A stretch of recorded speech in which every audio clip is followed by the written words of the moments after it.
Hello friends. Idea आया आज आराम के बाद। आराम तो भरपूर किया है और अभी थोड़ा इवनिंग वॉक करके आया हूँ। बहुत अच्छी जगह है देहरादून दोस्तों। पहाड़ी एरिया है, कॉलोनी के अंदर में ही बहुत अच्छी सड़क है। वहीं एक सर्कल बना हुआ है। अहमदाबाद साबरमती में भी है मेरे घर के सामने। वही सर्कल में बहुत लोग घूमते हैं। तो वॉक तो करना चाहिए, सुबह को टाइम ना मिले तो शाम को करो। और 40 minutes for brisk walk, doctor जो फिजिशियंस हैं वो बताते हैं, और करना भी चाहिए। ब्रिस्क वॉक मतलब थोड़ा तेजी से 40 मिनट्स, दैट्स ऑल, दिन में एक बार। तो दोस्तों, फिजिक अच्छी रखने के लिए बहुत ज़रूरी है। तो मेरा तो डिपार्टमेंट ऐसा था कि दूर से अच्छा लगता है, लेकिन जब काम करना पड़ता है तो बहुत कठिनाई का पैसा, तनख्वाह पे, salary oil and natural gas corporation में है। इतना इजी जॉब नहीं है दोस्तों। एंड सी में भी 150 मील अंदर में मैं रहा हूँ। और वो जो बोट थी, जो ड्रिलिंग रिग थी, वो एक विदेशी कंपनी के बोट पे सेट थी। और उसमें काफ़ी कमरे होते हैं और काफ़ी कंफर्ट रहता है। But to do job in the sea for drilling purpose and to produce oil and gas after drilling inside sea is very difficult, and to reach at the platform by helicopter and to come back at Juhu Beach helipad, very difficult दोस्तों। ये job करना भी मैं समझता हूँ, और दूसरे department में भी इतना आसान नहीं होगा, काम सबके पास रहता है।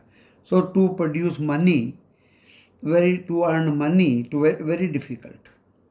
तो हार्ड अर्निंग मनी को खोना मैं उचित नहीं समझता। मैं यही सोच के इस वीडियो में पिछले 8-9 महीने से आ रहा हूँ। और दोस्तों, शुरू शुरू में तो मेरे वीडियो को 3 लोगों ने देखा। उनमें 2 मेरे नातिन थे और एक मेरी बड़ी बेटी थी। काफ़ी हंसी मेरी उड़ी अगले दिन वो भी साफ हो गए। और मैंने कि यार, इतना 35-40 साल मैंने काम किया है और आज कोई भी मेरा वीडियो देखने वाला नहीं। तो दोस्तों, ये बता देता हूँ आपको, आप वीडियो अपना बना के अपलोड करके महसूस करिए कि कितने लोग आपको तवज्जो देते हैं। तब आपको पता चलेगा कि आप कितने पानी में हैं। खैर, ये जिस तरह से भी मैं वीडियो बना रहा हूँ, प्रिडिक्शंस दे रहा हूँ, ज़्यादा देर लगाता हूँ, सोच कर बोलता हूँ।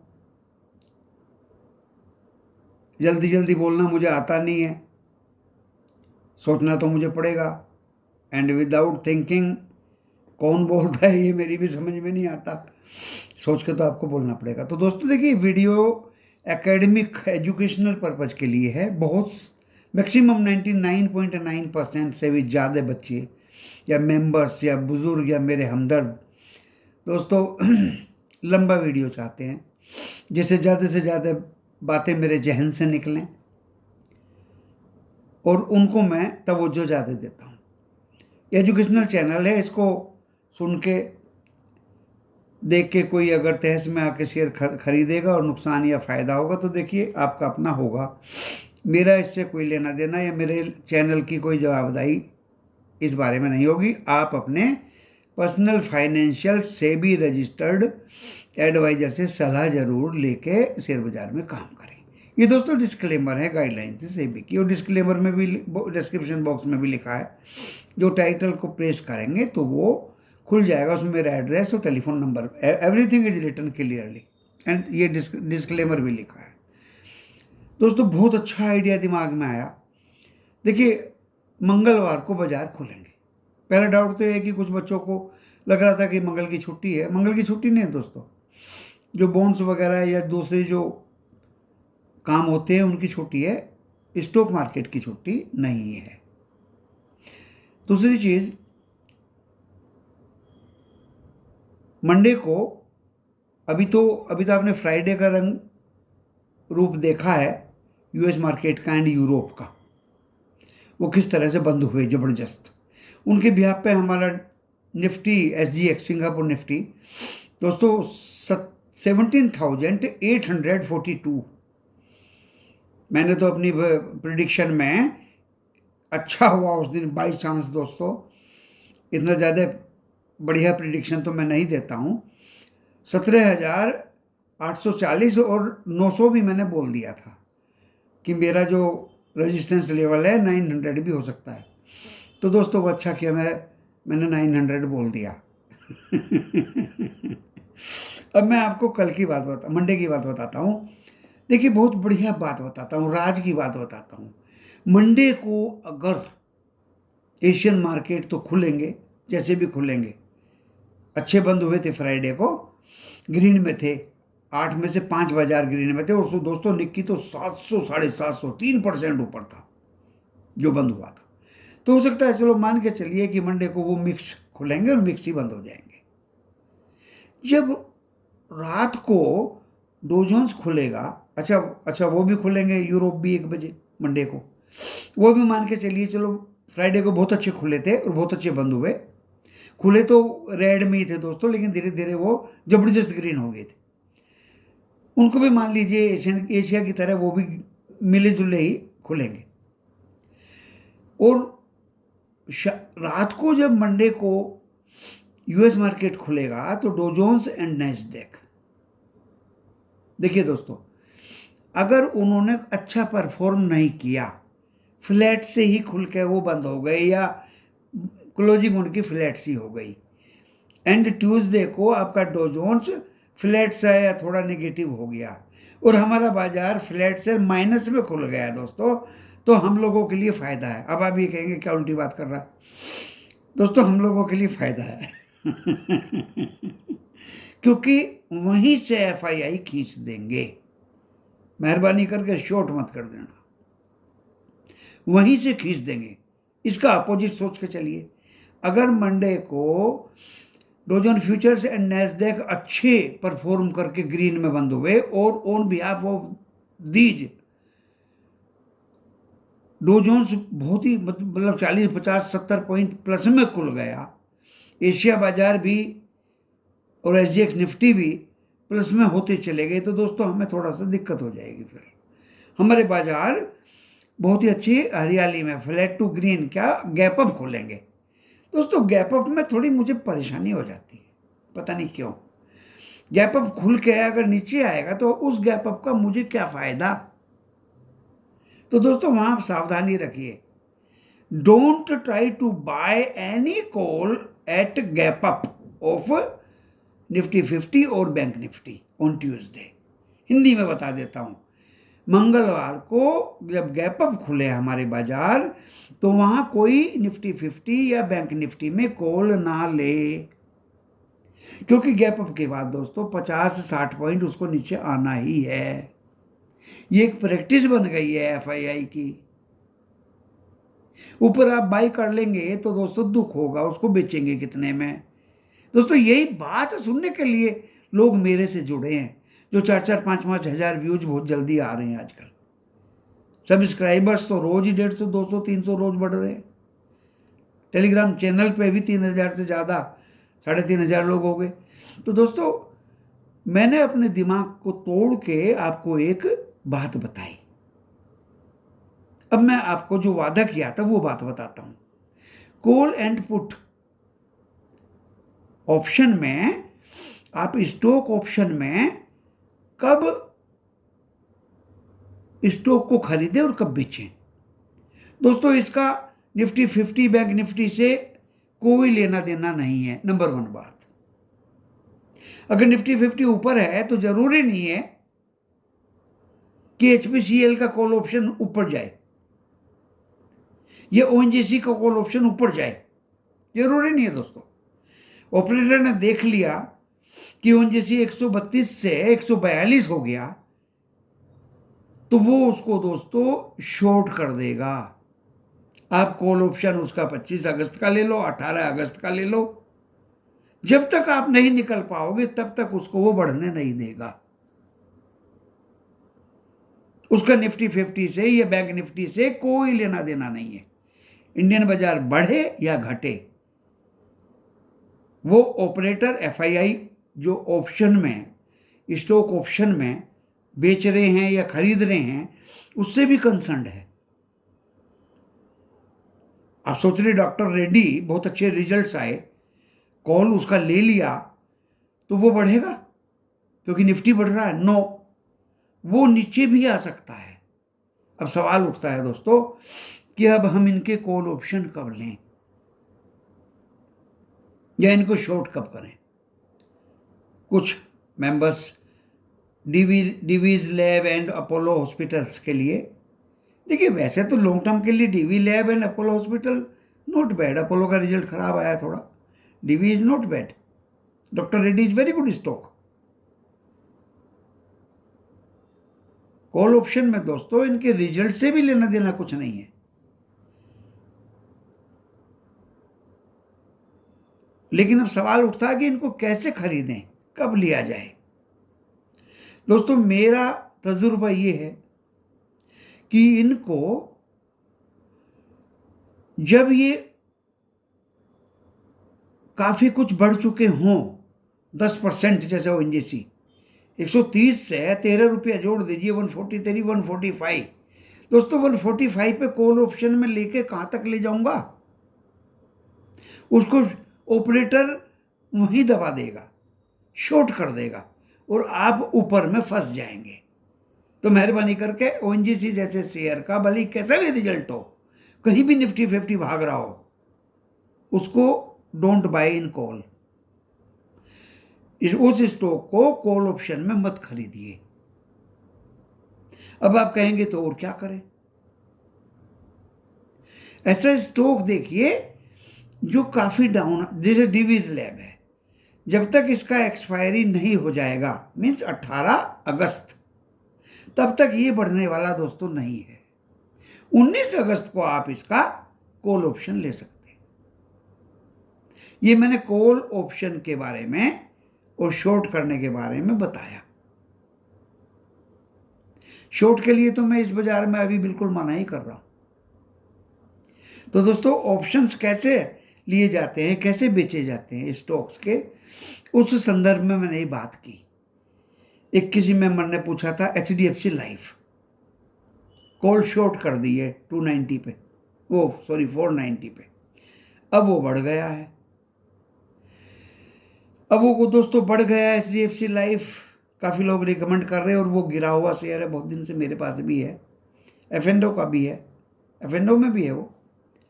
तो दोस्तों मेरा ये मानना है कि उस स्टॉक को 18 तारीख तक बढ़ना ही है, आपके 490 पे वो आने वाला है नहीं।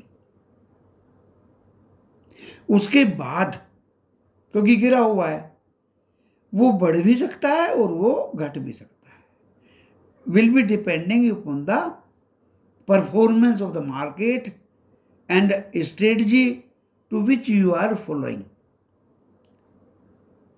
About HDFC life. तो ये सब चीजें तजुर्बे से आती हैं, सीखने से आती हैं दोस्तों। अब मैंने आपको दो चीज बता दी इस वीडियो के माध्यम से, सोचने की और समझने की फिर है। देखिए हेजिंग मत करिए, कोई भी, मैं नाम नहीं लेता इस वीडियो पे, आपको बोले कि दो लोट पुट के ले लो, 3 लोट कॉल के ले लो निफ्टी 50 के, दोस्तों को मतलब नहीं है। पुट वालों को तो चांस बाजार ने दिया ही नहीं है पिछले 15 दिन से। 15,200 से और आज दोस्तों ये 17,700। आप देखिए 15, 16, 17, 2,500 पॉइंट बढ़ चुका, 2,500 पॉइंट बढ़ चुका। तो देखिए इसमें पुट वालों को तो ना बैंक निफ्टी ने मौका दिया और ना ही निफ्टी 50 ने मौका दिया। हाँ, 2-4-10 पॉइंट अगर लेके आपने ऊपर में और उसकी पी ले ली और नीचे आया और उसको बराबर कर दिया, वो दूसरी बात है। डीके होता रहता है प्रीमियम। अब डीके ओवरनाइट पे आज हमने अगर कॉल ले लिया निफ्टी 50 का है एंड 3 दिन बाद उसको हमने बेचा या 3 दिन बाद वो खुलेगा, उसी पे लेवल पे खुलेगा 17,700, तो दोस्तों आपको वो प्रीमियम आपकी कॉल में नहीं दिखाई देगा जो आपको फ्राइडे इवनिंग में क्लोजिंग टाइम पे दिखा था। वो आपको कम दिखाई देगा due to time period. Time period भी डीके होता है एंड विद इन जितने पॉइंट्स नीचे आएंगे तो भी डीके होता है। ईटिंग बोलते हैं उसको। और मैंने एक कैलकुलेशन बताई थी, टेलीग्राम पे भी शायद बताई थी, वीडियो में भी बताया था किस तरह से दोस्तों ईटिंग होता है। अगर आपके 30 पॉइंट डाउन हो गए तो जब तक 40-50 पॉइंट आपके उस रेट से ऊपर नहीं हो जाएंगे तब तक आपका पैरेलल नहीं आएगा। फिर वो डिपेंड करता है टाइम पीरियड पे। विद इन डे कितने पीरियड बाद, कितने समय बाद आपका वो लेवल आएगा जिस पे आपने कॉल बाय की थी। वो लेवल आ भी जाएगा तो आपको डीके, आपको आपकी कॉल, आपके पीएल में रेड ही दिखाई देगा। तो बहुत फैक्टर्स हैं डीके होने के, ईटिंग करने के। अब ऑपरेटर ईट कर रहा है, ऊपर से नीचे डाल दिया, हमने कॉल ले लिया, नीचे में हमने, ऊपर में हमने पुट ले लिया, फिर वो ऊपर चला गया तो उसका भी प्रीमियम ईट कर लिया। और दोस्तों अगर इंट्राडे हम कोई स्टॉक में खेलते हैं तो उसमें हम बंध जाते हैं 3:15 या 3:20 पे, अपने में आप ही ऑटोमेटिक स्क्वायर ऑफ हो जाता है ऑनलाइन अगर करते हैं तो। दोस्तों इंट्राडे से बढ़िया तो स्टॉक ऑप्शन लेना है, वो भी आपको ये देख के कि इसका मूवमेंट किधर है। मैंने 2 चीज पे जोड़ दिया आज इस वीडियो में। तीसरा दोस्तों आपको दिल की बात बता देता हूं, दिल की बात। अब कोई स्टॉक का कल अगर मीटिंग है 4 दिन बाद में, 4 दिन बाद में कोई मीटिंग है तो देखिए उस स्टॉक को, निफ्टी 50 को या बैंक निफ्टी को, उनके मूवमेंट्स को, स्टॉक के फंडामेंटल्स को, स्टॉक की प्राइस हिस्ट्री को, स्टॉक के रिजर्व को, स्टॉक के डेप्ट को, there are so many factors to do study heavily with full concentration. Then आपको कंक्लूड करके डिसीजन लेना है कि मुझे करना क्या है। तो दोस्तों मैंने कॉल ऑप्शन, स्टॉक ऑप्शन के बारे में बता दिया। आंख बंद करके ब्लाइंडली आप स्टॉक का ऑप्शन मत लीजिए। ज्यादातर कोशिश करिए कि जब वो स्टॉक अपने मिनिमम पे हो और आपको उसकी एक्सपायरी दूर दिखाई दे रही हो तब बाय करिए दोस्तों। फॉर एग्जांपल गेल, कल हिला था गेल, चला था गेल, थोड़ा सा बढ़ा था गेल, एंड मैंने 129 दिया था उसका, लगभग वहीं से वो वापस घूम गया। स्टॉक में क्या कमी है? फंडामेंटल कमजोर हैं, central government owner of the company कमजोर है, रिवार्ड्स कमजोर हैं, क्या डिविडेंड नहीं देती, क्या आपको बोनस नहीं दिया 1:2, अभी तो कम बोनस ही है गेल का शेयर।